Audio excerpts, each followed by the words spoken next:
Yep, good week of practice so far. Obviously, I have a few more days prior to Tuesday's tip where we'll have our home opener, and we'll really start diving into our preparation starting today to go through Rice. I guess they're playing an exhibition game tonight, so I don't know if they played one of those close scrimmages or what, but They did. Yeah, do you know who they play?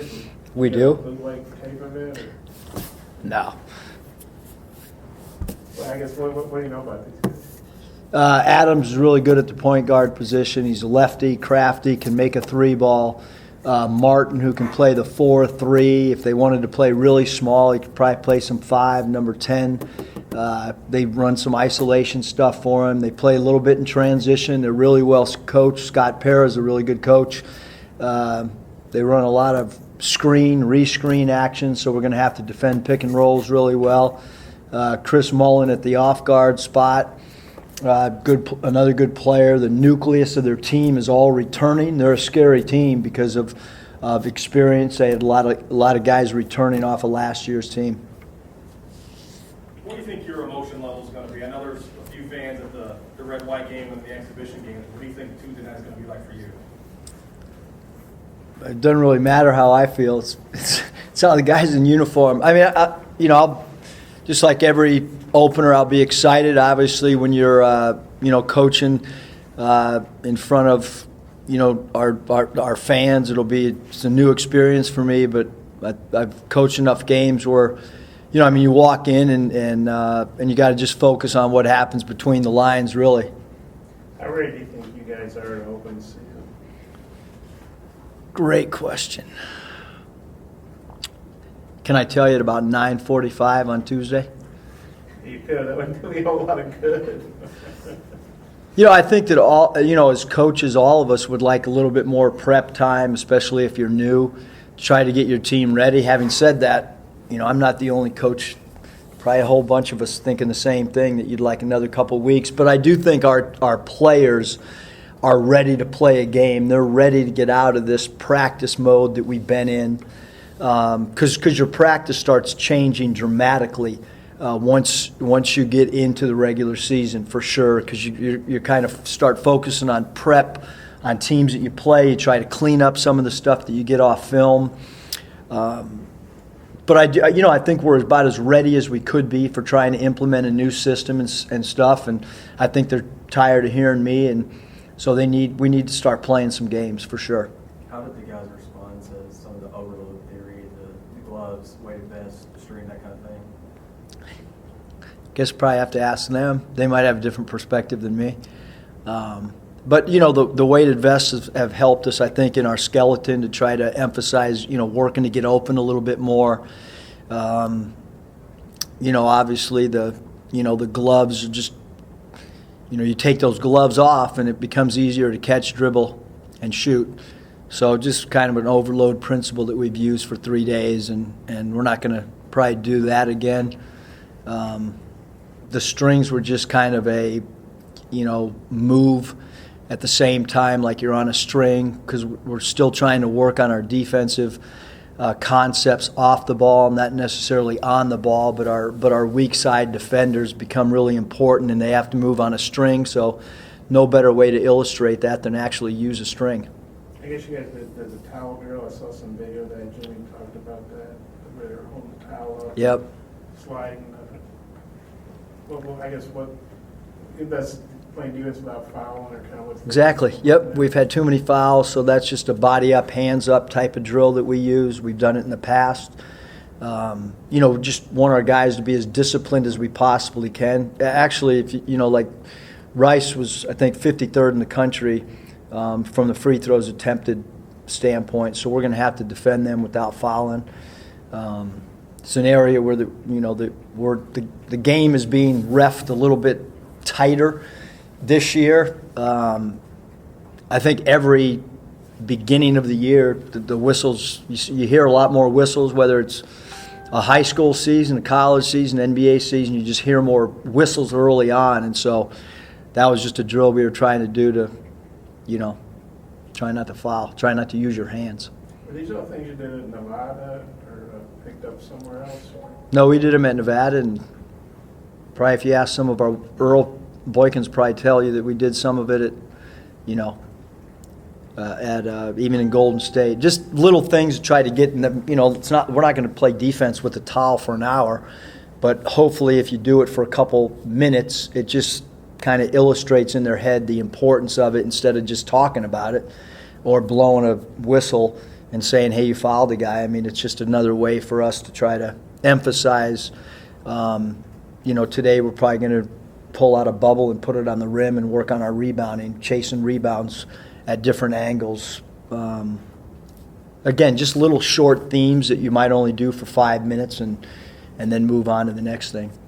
What do you see from Gene Tall in those first couple of exhibition games, and what does he bring to his team this season? Yeah, JC's, gives us experience, obviously. He gives us a guy that can play the 4, the 3, and some 5 if we want to play small. Can make an open 3 and can pass, dribble, shoot. A little bit inconsistent. He played really, really well the game that we started him, and then he played better as a starter than the second game. But he's been great in our practices. Had a great attitude, great work ethic, and certainly a guy that we're going to need to be a contributor for us. Did Mason Jones kind of continue the momentum he had from the last game? Yes, he's had another good week of practice. Much better than the week prior to him not starting in the exhibition. He's been very focused and brought the same energy and enthusiasm that he had the prior week. I know you watched a lot of film, getting ready to take the job. What was your take on Adriel Bailey, and since you've started coaching him, what's that been like? How do you think he's played in the preseason? So, obviously in his 2 preseason games, he hasn't missed a field goal. I thought, one of the areas that we kind of talked to him about was just being a really good, taking pride in good shot selection, taking pride in being a guy that we could play through at the top of the key, where he could throw and chase pick and rolls, where he could be involved in dribble handoff situations. I thought he had some great moments last year, and then I thought he had some moments with some inconsistency as well.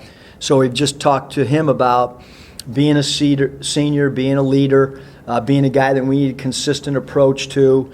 And to me, he should fly around the floor. He should be a great loose ball getter. He should be a very good offensive rebounder.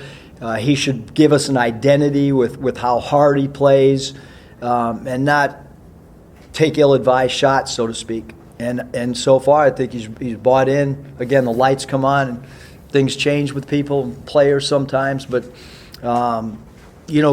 he fits what we want to do. He's got great athleticism. He's got a great attitude. He's a big-time personality in our locker room as well. Yeah, he had a tendency maybe at times to take ill-advised. Everybody likes to shoot, but he maybe took some jump shots, like you said, at the Red White game that weren't in his wheelhouse. With a senior, is that tough to tell him, hey, you might have taken these shots the last couple of years? No, it's tough to tell a guy making $10 million not to take that shot. It's pretty easy to tell a college senior, freshman, sophomore, junior. But Andrew pretty receptive. Yeah, he's been great. He's been great because we just keep thinking loose ball getter, energy guy, a guy that you really can't game plan for, awesome cutter from the weak side, all those type of things. I think he can have a big impact on games for us. Running the floor, finishing on the break, those type of things. Which players have you seen step up in leadership roles? I think that you want leadership from all of your players. I think sometimes, people think that leadership's just 1 or 2 guys. I think leadership comes in a lot of different areas. It comes, there's leadership in the locker room. There's leadership on weekends when you're not around the coaches. There's leadership on the floor. There's leadership in practice. I think there's been a lot of guys, Jimmy Witt leads by example. He quietly goes about his job. Mason Jones and J5 have been leaders in the fact that they come in and get shots and reps up at all hours on weekends and so forth. And Scylla, same thing, where he's been coming in and getting shots. And so that's leadership through example on hours when coaches aren't around. And so I think there's been a lot of guys that have shown leadership. Isaiah Joe just does his job every day. he steps in with the third team, and so that, I think we've had a lot of guys. Adrio's a guy that leads us at the end of every practice and breaks the huddles for us from a verbal standpoint. So I think there's been a lot of guys that have helped from a leadership standpoint, and that's what you need. You can't just rely on one or two players to lead a team, especially if you talk about being a player-led program or a player-led team. They got to lead as much as the coaches do. I think you were head coach when you were 23, right? Is that right? I stood on the sidelines and had that title. Yeah. Well, I guess I don't know how much coaching. My dad used to tell me that I didn't know jack at that age, but yes, I had that title. You've been doing this a long time, a lot of different places, opened up a lot of seasons. With your first season here at Arkansas, I know you said you hope this will be your last job. What's your level of excitement and anticipation for Tuesday night, the regular season opener at this new place? Yeah, I mean, I'm really excited. The fans, the community's been awesome to my daughter, my wife, myself. But I've been around long. Like, the honeymoon ends on Tuesday when we jump ball, we're excited about. I think we're going to have a really good crowd. We hope to have a good student section, and then what we can control is our effort, and hopefully earn people's respect to want to come back and watch us play again. I guess is you just take one game at a time, and in the past we've done mini goals like, hey, this 5-game segment we got to try to go 4-1, and we've tried all these different. This year with this team, like, we're just going to worry about, we're 0-0. How do we go 1-0 on this particular game? And that's like something that we're only focused on Rice right now. Like, that's the only thing. Our players, our coaches, that's all we need to worry about. It kind of leads in, I haven't seen any publications where you guys are picked to go in the NCAA tournament. You're kind of picked down in most of the preseason projections. And, it's not surprising because Daniel's going on a lot of sides. But what are your expectations? I think just to worry about, like I said, Bob, just worry about like the next game on our schedule. I think that's who we are. I think that we're going to have different game plans, different nights based on our personnel and being a little bit smaller maybe than certain teams. And hopefully our style of play kind of continues to evolve. So as far as expectations, I don't want to put any expectations on our guys other than every team right now, I would assume, has the same goal. They want to play beyond the last game on your schedule. We've read everything. I continue to read. Now a lot of the beat writers around the league are doing their things, and I mean, not much respect. And so we have to just go earn it. We understand. I mean, obviously at media day, the SEC had, wherever we were, and if you start reading some of the stuff from people that cover the league the last few years, it's even lower with some people. So you just go get ready to play. You use it as motivation internally, and we'll see where it ends up at the end of the year. You got the open practice on Saturday. I know you've already played some exhibitions. What are you kind of hoping the fans will come by and see from you guys? Well, the first thing on Saturday is hopefully, we have a great football crowd. And we just kind of felt like with foot traffic, people come to football games early and they're, walking around campus. We felt like, hey, our doors are open if somebody wants to come in and take a peek at our team. But, we're practicing when we are so that we have enough time to shower and get over to support the football team. But we just kind of, again, felt like there's going to be people around here, and if you want to come stick your head in, and we'll be done well in advance, 2 hours or whatever before the football game. If you want to check us out, come, and we're going to practice like we always do. We're not going to set it up where it's a scrimmage situation, or we're going to do our same drills and our same prep work. And just kind of felt like some people might be intrigued, and they can come down if they are, and if not, just head over to the stadium. You guys are going at 10 a.m. or when you start? 11:15.